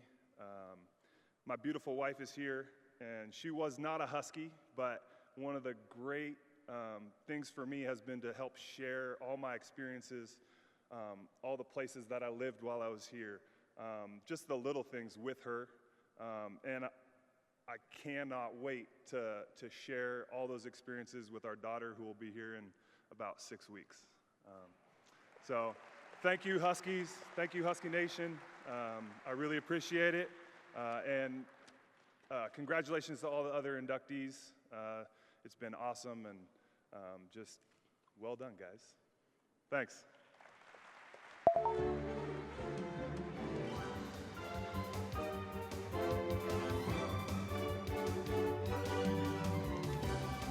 Congratulations several times after that terrific message. Thank you, John. There's an old adage in sports: tough times don't last, tough people do. And those words, I think, are really, really true about our next Hall of Fame inductee. After some lean years, he led Washington football to a winning 2010 season and a little revenge in the Holiday Bowl against Big Red, Nebraska. He ran for nearly 2,000 yards in his career, still a UW record for quarterbacks, and after a sterling NFL career, returned to his roots in Whatcom County. Here is our next Hall of Fame inductee, Jake Locker.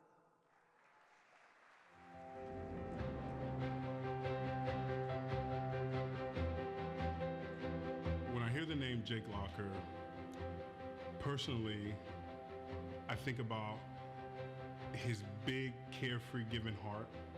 A guy who will literally give a stranger the shirt off his back. A man whose family and friends mean the world to him. Such a phenomenal athlete, can run, can throw, can catch. And I think anybody that ever watched Jake play, whether it be football or when he played baseball or any other sport, you just see what a phenomenal athlete he was. And the other thing is toughness. Jake's maybe one of the toughest guys I've ever been around. And when you talk about availability to position, the position of quarterback, everybody talks about how available is a player. Jake played through a lot of things and never complained once. He's a really humble guy. I came from Nebraska, and I actually had no idea who he was And we became friends right away. You know, I felt like he accepted a lot of us in that were from out of state, and I played offense, and so did he. I only knew who he was by when we were going to restaurants or things. People kept walking up to him and like shaking his hand. I was like, man, what is going on? But that's the kind of guy he is you would never know anything like that he had all this prestige coming in, because he does stay humble. Anybody that's spent time with Jake or been around Jake knows how special he is. And Jake, to you and your family, you are special. And I want to thank you for allowing me to be a part of this. You're truly one of the Husky greats, and to see you be recognized this way with you know, the people you deserve to be recognized with, I want to congratulate you. Jake, congratulations on getting into the Hall of Fame. It's been a pleasure playing with you. I'm really proud of you that you're receiving this honor. I'm more proud of the man you are and the man you're helping other people be. And I'm also happy to see you be put in the Hall of Fame alongside your wife on the 2009 softball team. So congrats to all of you, and I'm really happy for you. I can't think of a more deserving guy who gave his all for the team, shouldered the burden and expectations of being the savior of a struggling program, but did it all with grace and compassion. It was an honor to share the field with you, but it's even a greater honor that I can call you a friend. Congrats.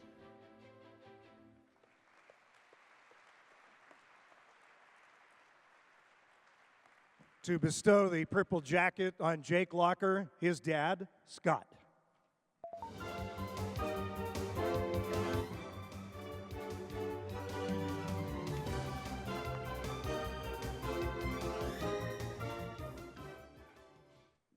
Well, it's a little, I told my dad, you got to be careful or it's going to be like a Chris Farley skit up here and I'm going to break this jacket in half. So I think I might have gave him the wrong size. Well, congratulations to everybody else that's got inducted tonight. Just honored, honestly, to be able to share the same stage with you. And it's also nice to know that my car was not the only one that got impounded, John, so I appreciate that. As I thought about what I was going to say tonight, I found myself thinking about the new kingdom and the new heaven that our Lord and Savior talks about bringing in. And it's one of, it's multicultural, it's multi-ethnic, it's multiracial. It brings people from all different places. It brings people from all different backgrounds, all different stories, good, bad, prosperity, poverty, and it brings them all together. It brings them all together in this beautiful community of union. Where they find a common good. They're all there for one purpose, and they find this good in what they give up for those around them. Not what they get for themselves, not what they can take for themselves, but what they can give up on the behalf of others.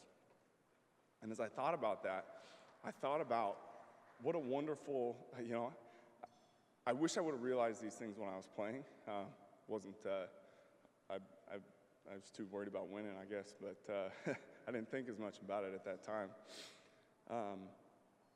Football allowed me that opportunity. It allowed me that community to come into a place and experience people like those guys that I never would have met otherwise. I never would have got to share my life with, and I never would have got to share their life with me. And in so many ways, it falls short, just like all the things that we create and we make up in our own minds. It falls short of that beautiful glory that we'll once get to walk in someday.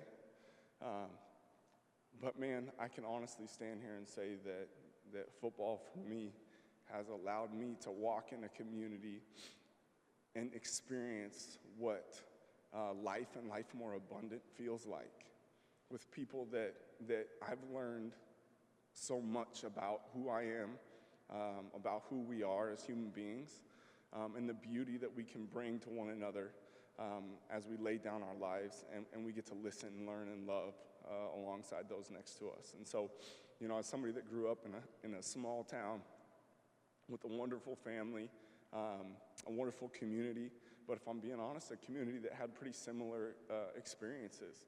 To get to come to a place where I got to share rooms with guys that our lives looked totally different. But when we got to have conversations, I got to hear those conversations because I loved them. I cared about them. We built a friendship. We had built a relationship that allowed us to have a lot of the conversations that I think a lot of us are struggling to have today, because we don't care to have a relationship. We don't care to see people in front of us. We want to just solve the problems. As I look back on the time that I got to spend here, so fortunate for it, so thankful for it. But man, the real beauty of it is that it was bigger than even my plan or the UW's plan or any of those other players. There was a wonderful plan that was put in place, and I got to be a part of it. And I'm better for it forever, because I got to be a part of people's lives and experiences that I never otherwise would have had or got to learn about. And they're helping me to become a human being that cares more about the people around me than I do myself. And that's a wonderful place to be. I'm super thankful to all the guys that I got to play with. I think you've heard everybody say it. It's kind of awkward, to be honest, to stand up here and accept an award when every time I took the field, there was at least 10 other guys that I could directly point to that said my success is dependent upon them. I am a dependent of them. I can't do this on my own, and I was fully aware of that. And so, as so many have reiterated already today, I don't accept this award, to be honest with you, because it's really a reflection of all the guys that I got to share the locker room with for 5 years that I was here. They're the reason that I get to stand here. They're the reason that my name will be, wherever it is here. So I ask all of you guys, in those moments when you get to go in, when you get to experience that, I'm sure I would speak for everybody here that's in the same place that's got to share this stage tonight. But I ask you not to think of me. I ask you to think of the people that collectively got to come together, that collectively got to share their lives with one another. 18, 19, 20, 21-year-old young men trying to figure this world out, and we got to do it alongside one another. And we got to play in some football games, and what a joy that was. So it leads me to the only place that I can really go to. I know it's kind of what you do all the time here, but I'm just thankful. So I just want to say thank you. I want to say thank you to the school for allowing me the opportunity to come here and play. So grateful for this place and the people that it allowed me to live life alongside. I want to say thank you to the staff. And there's so many people that are on the stands here, aren't in the stands here, that you guys will never hear about, that you'll never know of. That sacrifice a lot for us to be able to go out and do what we do, and to keep us on the field, whether it's in, our academic advisors in the classrooms, trainers. There's so many people that serve so many roles to allow us to go out and play football or basketball or tennis, soccer, whatever it is, right? Softball. We're afforded that opportunity because so many people are willing to serve and love us well. And I say thank you to you. I say thank you to the coaches that gave time. For any of you that have been around sport, any of you that have been around football, what those people sacrificed to make sure that we were prepared, to make sure that we could go in a game and feel confident about what we were doing, who we were playing, and what we needed to do to win.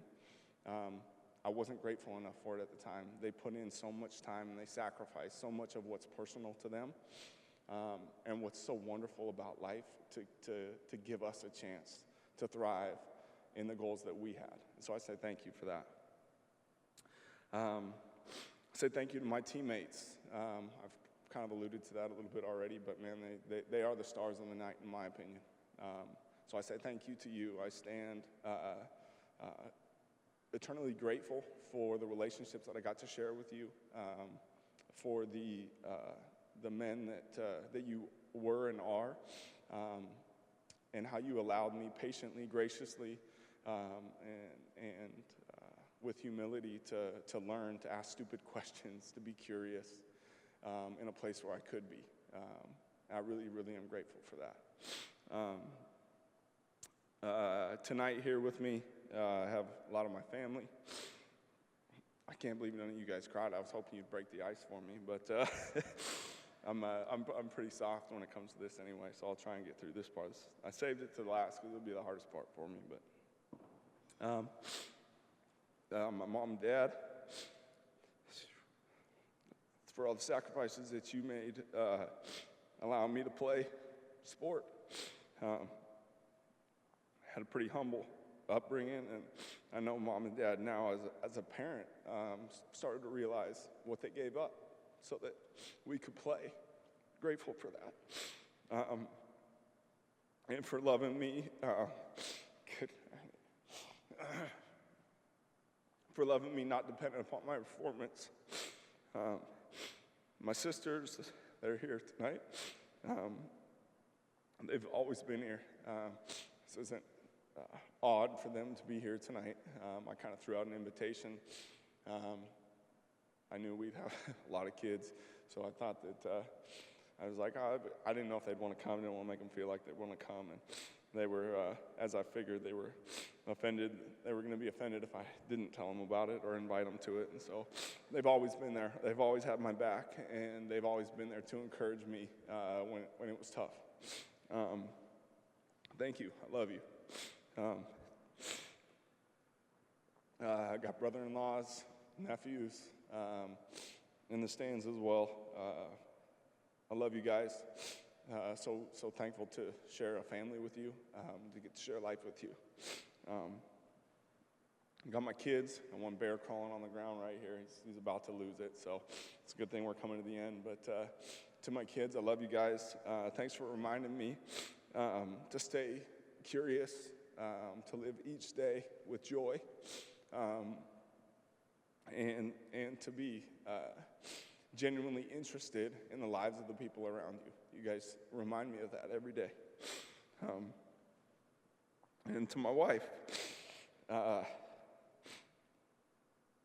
she always saw the best in me, even when I was a knucklehead, screwing around, partying too much after games, all the stuff I shouldn't have been doing, I was doing, whether you guys knew it or not. And my wife loved me, and she always saw the best in me. She saw when I wasn't who she knew I wanted to be. She loved me enough to tell me. She loved me enough to call me to that, and she loved me enough to stand next to me as I journeyed through that. I love you. Yeah. So, in closing, I'm thankful. I'm thankful, and as I try to encourage myself every day, the list of people that I just got to say thank you to, I realized those were the people that in my life took the power and authority that they had, and they laid it down so that I might have an opportunity. And it's so often when we can see that that's been done on our behalf, it compels us to do the same thing for others. So I can say thank you to you because you've given me a desire to do the same thing for those that I get to cross paths with in life. And we all have that same opportunity as we get to look to either those around us and look to Jesus and know that we are loved, we're accepted, and the creator of the heaven and the earth laid down his life so that I may have one. He took his power and authority and he gave it up so that I could spend eternity with him. And man, I'm just grateful for that. I stand here grateful for that, and grateful for all of you in the room as well. So thank you.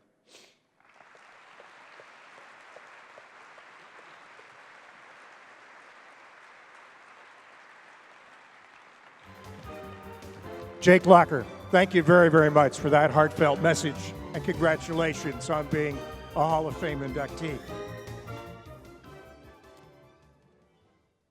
That was a powerful message in many ways about relationships in college and how it can pertain to what we're trying to achieve and be better in the world. I think in the past 2 years, athletes, young and old, have really showed us they can use their voices to call attention to racial and social injustice and try and right some wrongs in America. And our next group of Hall of Fame inductees did just that in 1969. There were 4 players, 1 assistant coach, who took a courageous stand. They made great personal sacrifice, but kept their eye on the prize for the greater good of the football program and the University of Washington as a whole. All have gone on to distinguished careers, continuing to teach us, influence, and be positive forces for change. Ladies and gentlemen, the next group of inductees to the Husky Hall of Fame, the 5 who dared.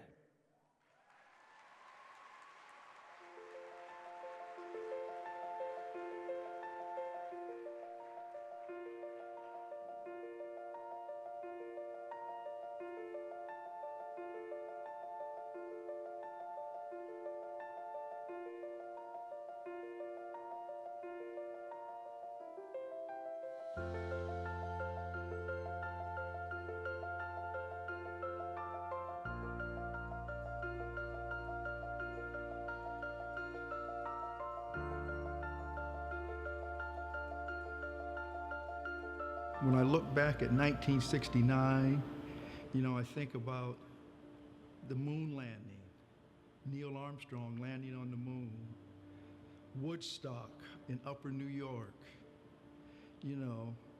kids my age fighting and dying in Vietnam, the Civil Rights Movement, and finally the 4 African American students, athletes, that were suspended for not giving a loyalty oath to Jim Owens. There were thousands and thousands of people marching down the streets of Seattle in anti-Vietnam protests. There were riots going on in Chicago and Detroit.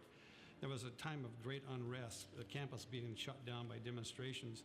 So here we were out there, and about one last area of stability you had in your life was the team, and all of a sudden it's disrupted. Even though the cards were stacked against those 4 gentlemen and Coach Gayton, they stood tall and remained true to themselves and held themselves in the highest of honor and integrity.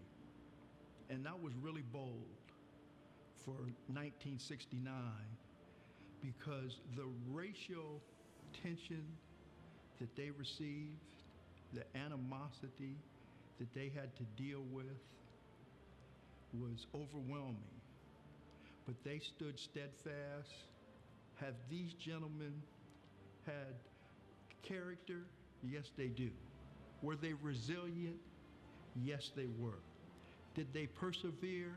Absolutely. Let's look at 1969 and let's fast forward to 2021. And let's talk about what these gentlemen have done over the last 52 years to define what type of individuals that they are and what they have overcome. The lives that these men have lived after the effect of the event is really significant to me. They're wonderful, wonderful accomplishments and great people. I'm happy that the University of Washington is recognizing these 4 athletes and Coach Gayton for what they had to go through. It was a very difficult time. It was a very difficult experience for those guys, but they made it through, and they've all done tremendous things with their lives. So congratulations, Ralph and Lamar and Harvy and Gregg and Coach Gayton for this recognition and induction into the Husky Hall of Fame.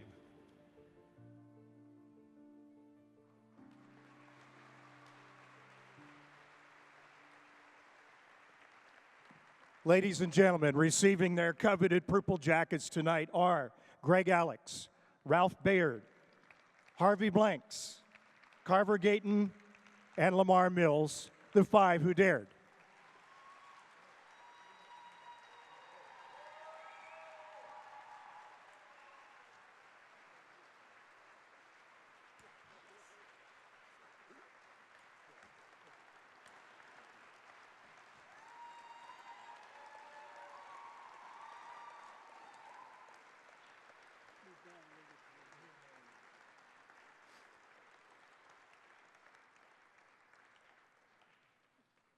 Thank you. One word can describe this moment, and that word is amazing. It's amazing that after 52 years, this story is finally being told. It's amazing because none of us thought that this would ever happen. What's even more amazing is the fact that with God's grace, all 5 of us are still here to see it happen.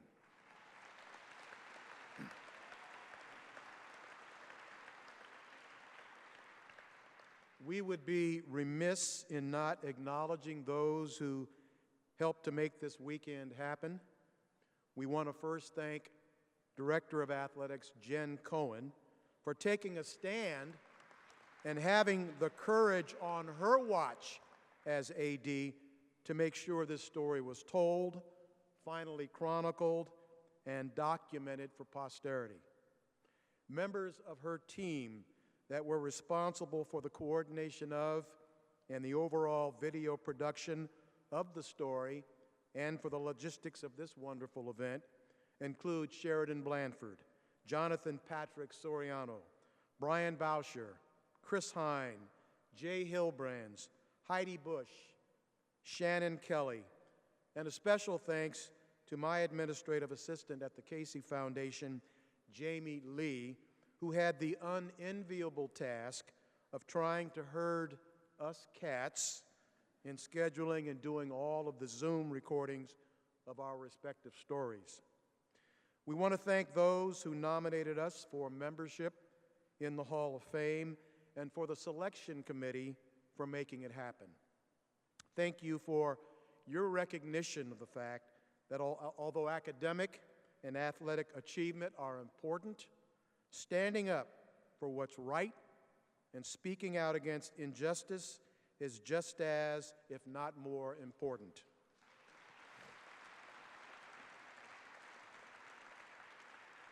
Continuing with the thank yous, the 5 of us could not leave here this evening without acknowledging and thanking the members of our wonderful families and our friends. For those who are here, to those who couldn't be here, and for those who are no longer with us. It was through their unconditional love, support, and encouragement that we are standing here before you this evening. Again, 52 years ago was a time of great social unrest in this country. What happened to the 5 of us was extremely difficult, but it must be placed in the context of what was happening all over this country. There are many, many stories like ours that have been told and documented over the years, but there are so many, many more that have gone untold. We would like to dedicate this induction to those untold stories, and we'd also like to dedicate this to Landy Harrell, who's not doing very well today because of health reasons, and our prayers go out to him. Let me close with these comments from my teammates and coach. Again, this was 52 years ago. We were children.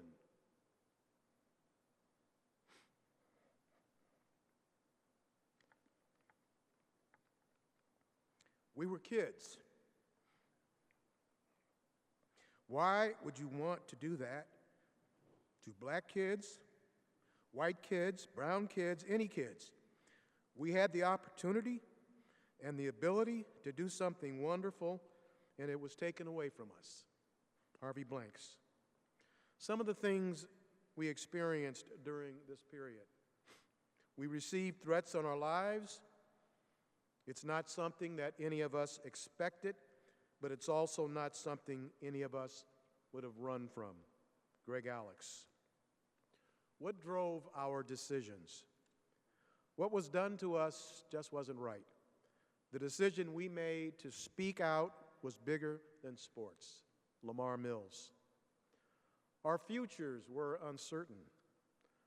Little did I know that what I had experienced during this time, as difficult as it may have been, was great preparation for what I would experience the rest of my life.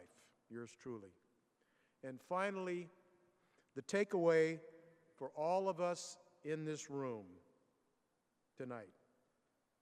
Anytime that you have ever felt disrespected, disparaged, or dehumanized because of your race, because of your gender, because of your sexual orientation, or because of your religion, not one drop of my self-worth depends on your acceptance of me. Not one drop of my self-worth depends on your acceptance of me. That's from Coach Carver Gayton. We want to thank you so much for tonight. Congratulations to all the inductees. Thank you again for being a part of the 2021 Hall of Fame class. Thank you.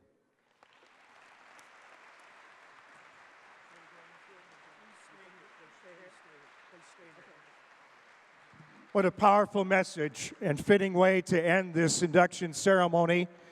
Gentlemen, thank you so much for being here tonight and telling it like it is. Stay on stage with us. I would like to invite all of the Hall of Fame new inductees up here for a giant picture and all of your applause one more time.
The 2021 Husky Hall of Fame class. Congratulations to all. Thank you again for everybody who made the Hall of Fame ceremony possible. We expect that it will be on a YouTube channel to watch and show everybody across the world how we do it here in Seattle, Washington. Thank you again for coming. It was great to socialize in person. Go Dogs!